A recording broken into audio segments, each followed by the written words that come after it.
사도행전 15장 4절과 5절 말씀 우리 한 목소리로 읽겠습니다. 시작. 예루살렘에 이르러 교회와 사도와 장로들에게 영접을 받고 하나님이 자기들과 함께 계셔 행하신 모든 일을 말하매 바리새파 중에 어떤 믿는 사람들이 일어나 말하되 이방인에게 할례를 행하고 모세의 율법을 지키라 명하는 것이 마땅하다 하니라. 아멘. 인사드렸습니다. 오직 예수님, 예수님의 은혜가 평강 넘치시기를 축원합니다. 아멘. 오늘 함께 읽으신 사도행전 15장 4절과 5절 말씀, 오늘 본문을 토대로 예루살렘 교회에 도착하여 있었던 일이라는 제목으로 말씀 받겠습니다. 예루살렘 교회에 도착하여 있었던 일. 우리가 15장 1절과 2절 우리 앞에서 다루었던 것처럼 15장에서는 중요한 초대교회의 중요한 구원론 문제가 논쟁이 이루어지는 것을 볼 수 있습니다. 율법을 지켜야 되느냐, 할례 문제였습니다. 할례를 행하고 율법을 지키라 명하는 것이 맞느냐, 구원론과 관련해서 이 문제에 대해서 이제 연결 지점을 갖다가 중점적으로 다루는 그런 모습을 볼 수가 있습니다. 당시 이제 유대주의, 바리새파 유대인들 중에서 이제 개종했던 그리스도인들이 있었다는 것이죠. 자, 이 사람들이 이제 안디옥 교회에서 본격적으로 이방인 선교를 통해서 이제 복음이 확장되고 많은 사람들, 이방인들이 교회로 쫙 들어오게 됩니다. 이런 상황 속에서 벌어졌던 논쟁이었던 것이죠. 이방인들도 똑같이 우리처럼 할례를 받아야 되는 게 아니냐. 할례를 받고 율법을 지키는 것이 구원의 조건이다. 이렇게 주장했던 것입니다. 자, 이 문제에 대해서 이제 안디옥 교회의 지도자였던 바울과 바나바를 예루살렘 12사도가 있는 예루살렘 교회로 파송을 해서 이 문제를 중점적으로 다루게 됩니다.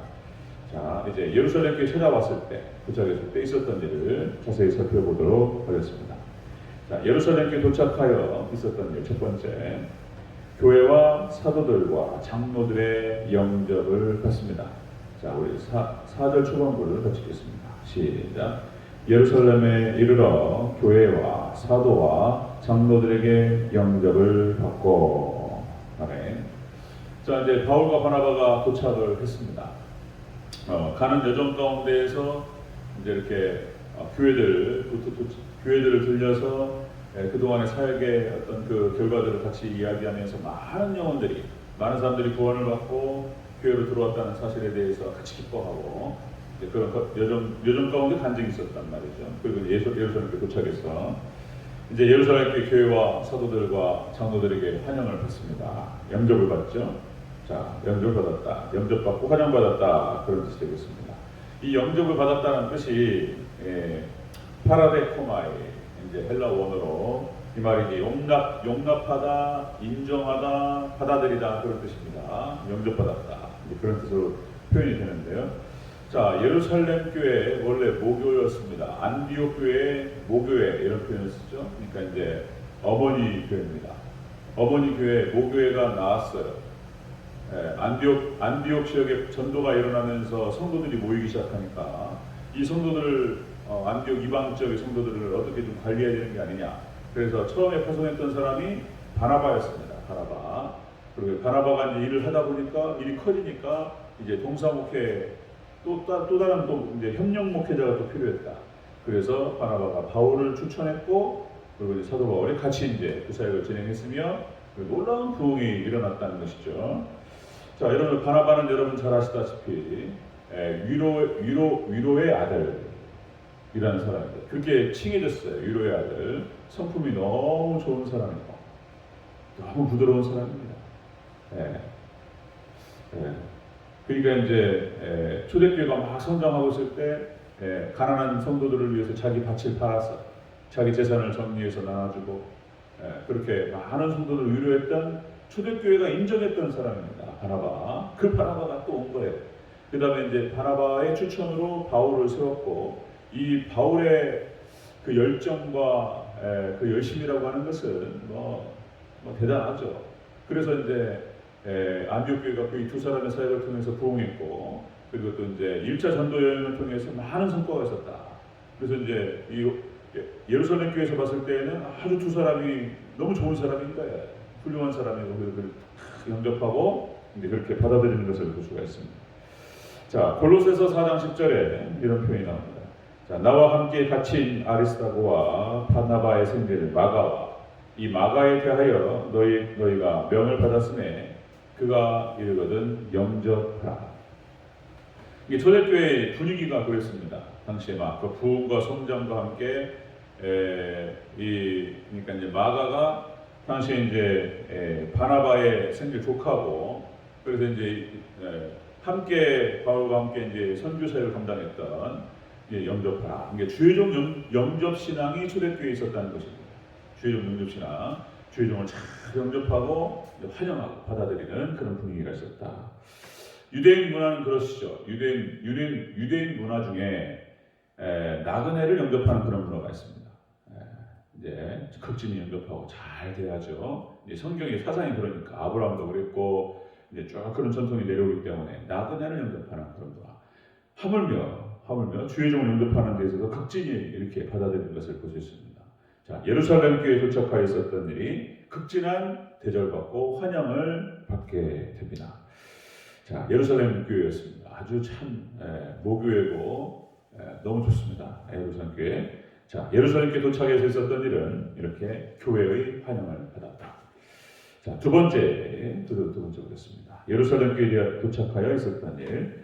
두 번째로 그간의 모든 사역 내용을 말하고 있습니다. 말하는 것을 볼 수 있습니다. 우리 4절 전체적으로 다시 한번 읽습니다. 시작. 예루살렘에 이르러 교회와 사도와 장로들에게 영접을 받고 하나님이 자기들과 함께 계셔 행하신 모든 일을 말하네. 아멘. 그간의 모든 사역 내용을 말했다. 자, 하나님께서 자신들을 통해서 행하신 놀라운 일에 대해서 간증을 하는 것이죠. 간증하고 보고했다는 그런 기록이 나오죠. 그래서 행하셨다, 하나님께서 행하셨다, 하나님의 역사였다라고 하는 사실을 간증합니다. 사도 바울은 어디를 가든지 항상 이렇게 보고했고 간증했습니다. 중요한 어떤 선교 사역들에 대해서 이렇게 나누었습니다. 자, 우리가 앞에서 이제 또 뒤에도 보면 알 수 있겠지만 사도행전 21장 19절에서 바울이 문안하고 하나님이 자기의 사역으로 말미암아 이방인 가운데 하신 일을 낱낱이 말하니, 사도 바울은 그냥 얘기하지 않았어요. 나의 열심과 나의 노력을 통해서 이렇게 됐다, 이런 식의 표현이 아니에요. 반드시 그렇게 나갑니다. 하나님께서 하셨다, 하나님께 나를 통해서 하나님께서 이루신 역사였다, 이렇게 표현하는 거죠. 자, 이렇게 예루살렘 교회는 안디옥 교회의 대표단을 환영하고 받아들이고, 그리고 그간의 사역에 대해서 쭉 간증을 또 보고를 듣게 됩니다. 자, 이렇게 소아시아 지역 중심으로 해서 일이 진행되었죠. 하나님의 역사, 소아시아 지역에 있었던 하나님의 역사를 경청하게 됩니다. 이 소아시아 지역은 그러니까 이제 비시디 안디옥, 그리고 이고니온, 그리고 루스드라, 더베, 이런 성읍들이 있습니다. 이 성읍들은 갈라디아라고 하는 도시에 소속된 그런 도시들이, 성읍들이 있죠. 그러니까 이제 여기가 대전이 충남입니까? 충청남도 대전입니까? 충남 도청. 그러니까 이제 우리가 뭐라고 그러죠? 행정구역상 충남에 해당돼요. 충북이 아니고.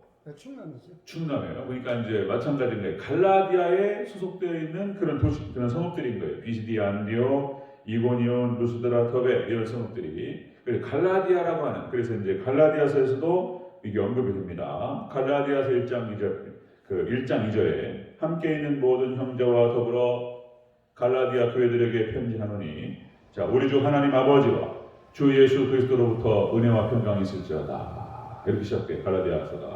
갈라디아 교회들이 바로 여기 이고니온, 루스드라, 비시디 안디옥, 더베, 이런 성읍들을 말하는 것입니다. 고린도전서 16장 1절에도 한번 이렇게 언급됩니다. 고린도전서 16장. 성도를 위하는 연보에 관하여는 내가 갈라디아 교회들에게 명한 것 같이 너에게도 명하노니. 그러니까 예루살렘이 이제 기근이 들면서 예루살렘 교회가 어려워집니다. 그래서 이제 갈라디아 교회들에게 명해서 부탁을 해서 연보를 해서 후원을 좀 해달라, 그런 장면이 나와요. 자, 그랬던 것처럼 각 고린도 교회에게도 똑같이 이렇게 부탁하는 장면이 나옵니다. 자, 너희가 풍성한 연보를 통해서 형제들을 도우라. 자, 이런 장면이 나오죠. 우리 교회도 성도들의 연보와 헌금을 통해서 이제 협력 교회들이 있죠. 협력 목사님들을 후원하고 선교사님들을 후원하는 이런 거예요. 이런 거. 자, 베드로도 마찬가지였습니다. 베드로전서 1장 1절에도 똑같은 여기 언급이 나오는데요. 예수 그리스도의 사도 베드로는 본도, 갈라디아, 갑바도기아, 아시아와 비두니아에 흩어진 나그네들 여기에 편지하노니 은혜와 평강이 너에게 있을자다, 이렇게 시작됩니다. 이제 갈라디아 교회들이 바로 여기를 말하는 거예요. 언급되고 있습니다. 여기가 바로 바울과 바나바가 선교를 통해서, 전도를 통해서 어떤 그런 교회들이 되겠습니다. 자, 예루살렘 교회에 도착하여 있었던 일, 그렇게 해서 교회 환영을 받고, 그리고 그간에 하나님께서 자신들을 통해서 이루신 역사에 대해서 간증하고 보고를 했습니다. 자, 세 번째 보겠습니다. 예루살렘 교회에 도착하여 있었던 세 번째, 할례 논쟁이 본격적으로 시작됩니다. 자, 5절을 같이 읽겠습니다. 5절 시작. 바리새파 중에 어떤 믿는 사람들이 일어나 말하되 이방인에게 할례를 행하고 모세 율법을 지키라 명하는 것이 마땅하다 하니라. 아멘. 자, 이게 무슨 얘기냐면 지켜야 되지요. 그런데 중요한 게 뭐냐면 여기서 이제 구원의 조건으로 얘기했다는 것이 문제가 되겠습니다. 구원의 조건으로 유대인들이 우리가 다 할례를 받고 나은 지 8일 만에 할례를 받고 그래서 우리가 하나님께서 선민이 아니냐. 자, 이방인들이 지금 교회에 들어왔는데 그들도 할례를 받게 하고 그리고 율법을 지키게 하는 것이, 지켜야지 구원받는다라고 말하는 것이 맞는 것이 아니냐. 구원의 조건으로 얘기했다는 거예요. 그러니까 이것이 이제 아주 큰 문제가 일어났던 것입니다. 이 할례 문제에 대해서 유대인들이 굉장히 민감한 것을 볼 수 있습니다. 왜 그러냐면 우리가 이제 출애굽기를 살펴가고 있는데, 자, 여러분들 하나님의 규례의 엄격성에 대해서 한번 우리가 출애굽기 앞에서 확인했어요.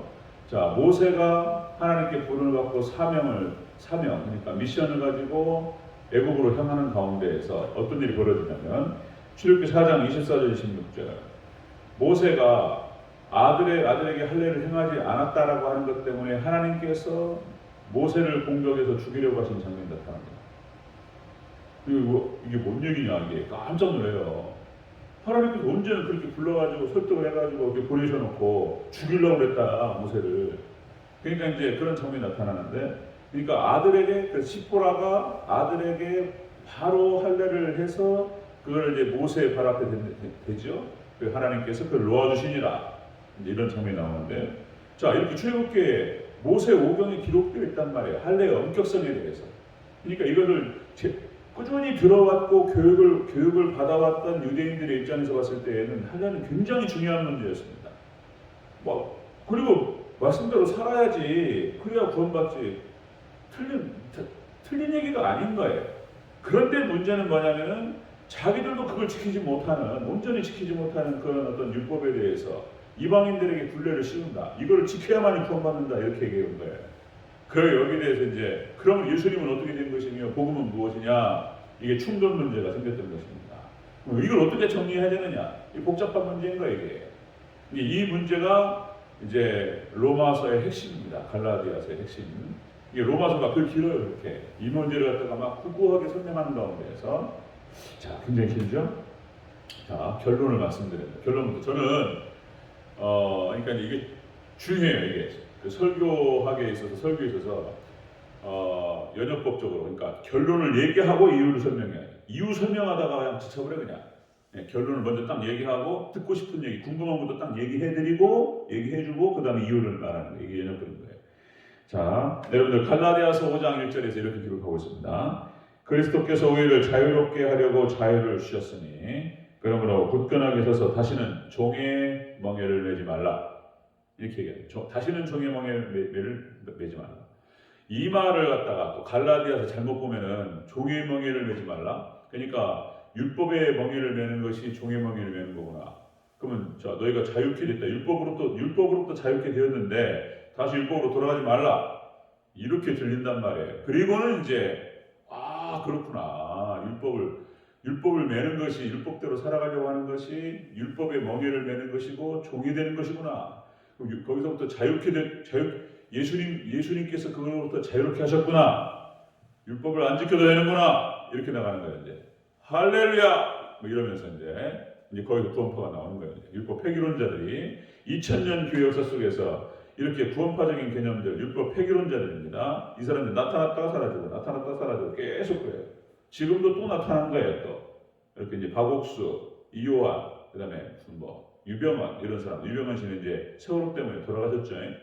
예, 이 구원파 사람들인 거예요. 들었다 놨다. 지금 또 막 이렇게 뭐 체육관 빌려가지고 뭐 전도 집회한다고 박옥수 씨 지금 80이 다 되셨을 겁니다. 이분도 구원파입니다. 구원파. 이게 잘못 이해한 거예요. 여기서 이제 이거를 갖다가 그래서 로마서와 갈라디아서를 잘못 읽으면 이렇게 나가는 거예요. 그렇지 않아도 말씀대로 살아가는 것이 힘든데 오멘 이런 거네 이런단 말이에요. 자, 결론부터 말씀드립니다. 본문에는 없지만 우리가 나중에 로마서를 살펴가면서 자세히 진행할 거예요. 제가 이렇게 드리는 말씀을 귀담아 들으시고 나중에 성경에서 확인하시면 됩니다. 자, 갈라디아서 5장에서 종이 다시는 종의 멍에를 매지 말라. 이게 무슨 뜻이냐? 자, 로마서 6장에서도 이 말씀을 드렸습니다. 로마서 6장에서 이제 구체적으로 나오는데요. 그러니까 예수 그리스도의 연합을 통해서 우리가 죄로부터 해방을 받습니다. 자, 이것을 갖다가 그동안 너무나 어려웠어요. 이것 때문에 논쟁이 많아요. 그래서 1955년, 그러니까 1950년대 이 문제가 이제 풀리기 시작합니다. 자, 이제 말씀을 드리면 그때 한번 말씀드렸어요. 자, 영역주권으로 이 문제가 해결돼요. 영역주권 영역. 그래서 예수 그리스도를 믿는 믿음 안에서 죄의 영역으로부터 해방됐다는 거예요. 이것이 어떻게 연결되냐면 모세가 이스라엘 애굽으로 가서 애굽의 영역 가운데 있는 하나님 백성들을 갖다가 출애굽을 시킵니다. 그리고 광야 교회로 데리고 가고 그리고 그들을 가나안 땅으로 인도합니다. 이게 이제 모세의 사역이었고 모세의 이 사역은 예수님을 예표하고 있어요. 죄의 영역 가운데 있는 하나님 백성들을 구원해서 천국으로 데려가십니다. 이게 예수님께서 하시는 거예요. 그러니까 우리가 지금 죄의 영역 가운데 있는 거예요. 그러니까 이게 종의 멍에를 매지 말라는 말은 무슨 말이냐면 다시 애국으로 돌아가지 말라는 뜻인 거예요. 자, 여러분 우리가 다시요. 1945년 8월 15일 날 우리가 그 일제 식민지에서부터 우리가 이제 해방이 됩니다. 그죠? 연합군의 승리를 통해서 1945년 8월 15일 날 자, 일본의 그 천황이 전격적인 항복선언을 통해서 해방돼 버려요, 그냥. 그러니까 똑같은 영역인 거예요. 대한민국 땅이라고 하는 똑같은 땅에 사람들이 살고 있습니다. 그런데 그 전에는 일제 식민지였는데 일본 천황의 항복을 통해서 여기가 이제 똑같은 지역에 일제 식민지였지만은 여기가 대한민국이 되는 게 시간차는 있지만 여기가 대한민국 땅이 되는 거예요. 그런 것처럼 자, 똑같은 백성인 거예요. 똑같은 백성들, 이스라엘 백성들. 그런데 출애굽을 통해서 그전에는 애굽의 노예 백성이었는데 이제 모세를 통해서 출애굽하고 가나안 땅을 감을 통해서 여러분들 하나님 백성이 된 줄로 믿습니다. 영역이 달라졌다는 거예요. 통치 영역이 달라졌어요. 그전에는 애굽의 바로 왕이 통치했던 그런 민족이었는데 이제 출애굽을 통해서 엑소더스 탈출입니다. 해방. 거기서 해방됨을 통해서 이제 하나님 백성이 된 거예요. 똑같은 사람들이 달라진 거 없어요. 별로 거룩하지도 않습니다. 그런데 우리가 해방을 통해서 우리가 죄의 영역으로부터 그러니까 그 죄의 명예 여기 이게 무슨 말이냐면 행위 구원적인 어떤 그런 개념으로부터 벗어나는 거예요. 예수 그리스도를 믿는 믿음 안에서 우리는 구원을 얻는 줄로 믿습니다. 그러니까 이제 율법을 행함으로 구원을 받는 것이 아니고 율법을 행함을 통해서 천국으로 들어가는 것이 아니고 믿음을 통해서 하나님 백성이 되고 천국 백성이 된 다음에 율법을 행함으로 들어가는 거예요. 이 연관관계를 잘 이해하셔야 돼요. 지금 제가 간단하게 한 얘기가 로마서 핵심인 거예요. 그래서 제가 이제 나중에 로마서 구석구석에서 부분을 찾아가면서 같이 나눠야 돼요. 제가 간단하게 드린 이 얘기가 로마서 5장부터 8장까지 핵심이에요. 그 얘기가 전체예요. 그 얘기를 9장, 10장, 11장에서 다시 얘기하고 그리고 12장부터 이제 그렇다면 우리는 어떻게 살 것인가 그러면서 이제 삶이 나오는 거예요. 삶이. 그 교리가 나오고 그 교리를 삶으로 적용하는 것이 바울의 패턴이에요. 바울의 에베소도 마찬가지고 바울이 사전서를 쓸 때 반드시 그 원칙이 있어요. 먼저 교리를 설명하고 그 교리를 삶으로 적용하는 거예요. 자, 이게 핵심인데 가면서 또 말씀을 드리도록 하겠습니다. 이 문제가 이렇게 복잡했던 거예요. 잘못 이해하면은 몇 길로 빠져버려요. 그리고 율법 폐기론으로 가버려요. 자, 여러분들 꼭 기억하세요. 그러니까 이제 영역 주권이 달라졌다는 것입니다. 자, 출애굽을 기억하셔야 되고요. 그리고 이제 하나의 좋은 예가 우리나라 식민지예요. 식민지. 그래서 우리가 거기서 일제로부터 해방됨을 통해서 자, 애굽에서부터 탈출함을 통해서 그래서 하나님 백성이 되어버리는 것입니다. 영역은 똑같은데 그래서 하나님께서 의롭다고 칭하시는 거예요. 예수님을 믿는 백성들 아직 거룩하지 않습니다. 아직 의롭지 못해요. 그런데 죄의 영역을 벗어났고 그러면서 하나님께서 의롭다라고 칭해 주시는 거예요. 이게 칭입니다. 이신칭이 글이고요. 깨달음이 있으시기를 주여 여러분 축원합니다. 이 논쟁이 이제 베드로가 이제 앞에서 이제 내일부터 나올 겁니다. 베드로, 야고보가 쭉 발언을 언급하면서 이것을 설명해 나가기 시작합니다. 자, 정리하겠습니다. 예루살렘 교회에 도착하여 있었던 일. 자, 첫 번째로 교회에 환영을 받습니다.